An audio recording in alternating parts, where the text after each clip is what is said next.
जय हिंद समाजवादी साथियों। देर शाम विधानसभा उपचुनाव के लिए भाजपा के प्रत्याशियों के नाम का ऐलान। जी हाँ, आज हम बात करेंगे भारतीय जनता पार्टी को लेकर। जैसा कि आप लोगों को पता है, उत्तर प्रदेश में जहाँ पर लोकसभा के चुनाव के बाद अब 10 विधानसभा सीटों पर उपचुनाव होने जा रहा है और जिसके लिए भारतीय जनता पार्टी लगातार उत्तर प्रदेश के विधानसभा के उपचुनाव को लेकर रणनीति बनाई जा रही है और लगातार 10 की 10 विधानसभाएं जीत कर कहीं ना कहीं योगी आदित्यनाथ जी को जो लोकसभा के चुनाव में करारी शिकस्त उत्तर प्रदेश में इंडिया गठबंधन से मिली है, तो उस का बदला लेने के लिए योगी आदित्यनाथ लगातार रणनीति बना रहे हैं और लगातार क्षेत्र भ्रमण भी कर रहे हैं। बहुत ही मजबूती के साथ अपनी पार्टी के तमाम मंत्रियों के साथ बैठकर मंत्रणा जो है योगी आदित्यनाथ के द्वारा उत्तर प्रदेश के विधानसभा के उपचुनाव के लिए की जा रही है। वहीं पर आप सभी लोगों को पता है, उत्तर प्रदेश में 10 विधानसभा सीटों पर उपचुनाव होने जा रहा है। चुनाव आयोग के द्वारा 10 में से जो है 9 विधानसभा सीटों पर चुनाव कराने की जो तारीखों का जो ऐलान है वो हो चुका है। जहां पर 13 नवंबर की जो तारीख है उसका ऐलान हुआ है। मिल्कीपुर की विधानसभा को छोड़कर बाद बाकी जितनी भी विधानसभा सीटें हैं, सीसामऊ, कहल, मंझवा, फूलपुर और उसके साथ साथ मीरापुर, कुंदरकी, खैर, गाजियाबाद, यानी कि मिल्कीपुर की विधानसभा सीट को छोड़कर बाद बाकी सभी 9 विधानसभा सीटों पर 13 नवंबर को जो है मतदान होगा। चुनाव आयोग के द्वारा घोषणा कर दी गई है। लेकिन भारतीय जनता पार्टी के द्वारा अभी तक विधानसभा उपचुनाव के लिए प्रत्याशियों के नाम का जो ऐलान है वो नहीं किया गया है, क्योंकि कहीं ना कहीं भारतीय जनता पार्टी लगातार मंथन कर रही है और मंथन करने के साथ ही साथ आप सभी लोगों को पता है रणनीति बनाई जा रही है किस तरह से समाजवादी पार्टी को उत्तर प्रदेश के विधानसभा के उपचुनाव में हराया जाए।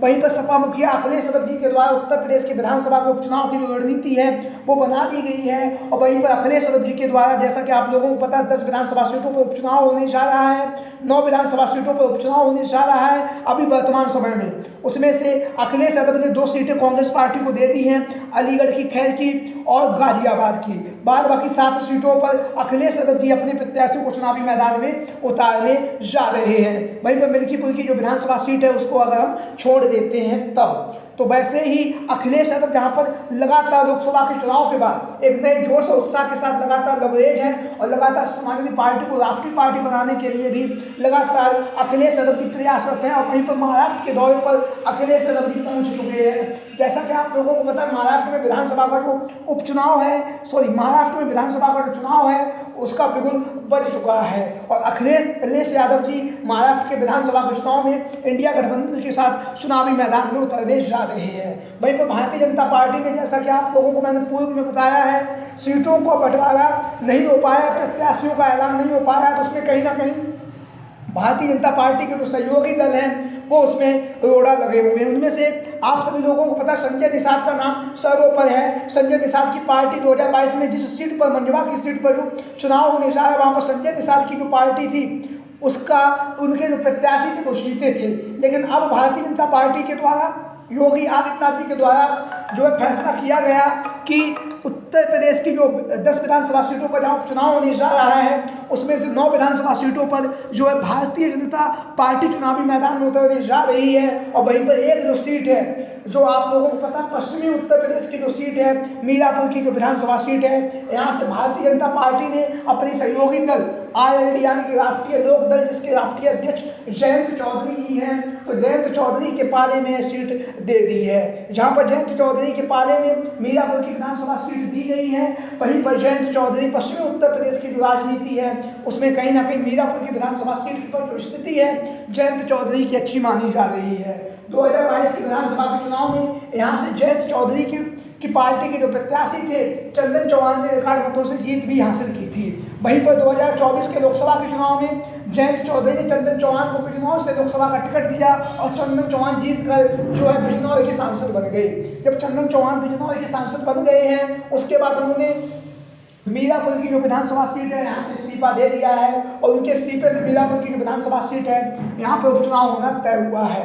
वहीं पर आरएलडी की पार्टी की तरफ से तमाम दिग्गज नेता लगातार टिकट की दावेदारी कर रहे हैं। उन्हीं में से आरएलडी की तरफ से चंदन चौहान की जो पत्नी है यशिका चौहान, वो चुनावी मैदान में उतरने जा रही हैं मीरापुर की विधानसभा सीट से। राष्ट्रीय लोकदल और एनडीए गठबंधन के सहयोगी के रूप में जो है मीरापुर की विधानसभा सीट से यशिका चौहान, चंदन चौहान की पत्नी है, वह चुनावी मैदान में उतरने जा रही हैं। बहुत ही मजबूती के साथ उन्होंने अपने जो पति हैं चंदन चौहान के चुनाव प्रचार भी किया है। वहीं पर बात करेंगे दूसरी जो हॉट सीट है वो आप सभी लोगों को पता है मिल्कीपुर की विधानसभा सीट। और मिल्कीपुर की विधानसभा सीट पर हालांकि अभी तक चुनाव आयोग के द्वारा इस पर मतदान का जो ऐलान है नहीं किया गया है, लेकिन यहाँ से भारतीय जनता पार्टी के प्रत्याशी के तौर पर बाबा गोरखनाथ चुनावी मैदान में उतरने जा रहे हैं। इनका जो टिकट है वो तय माना जा रहा है, क्योंकि मिल्कीपुर की विधानसभा सीट पर भारतीय जनता पार्टी के लिए बाबा गोरखनाथ से अच्छा, सुरक्षित और मजबूत प्रत्याशी कोई और नहीं हो सकता है। तो मिल्कीपुर की विधानसभा सीट से बाबा गोरखनाथ का जो टिकट है वो तय माना जा रहा है।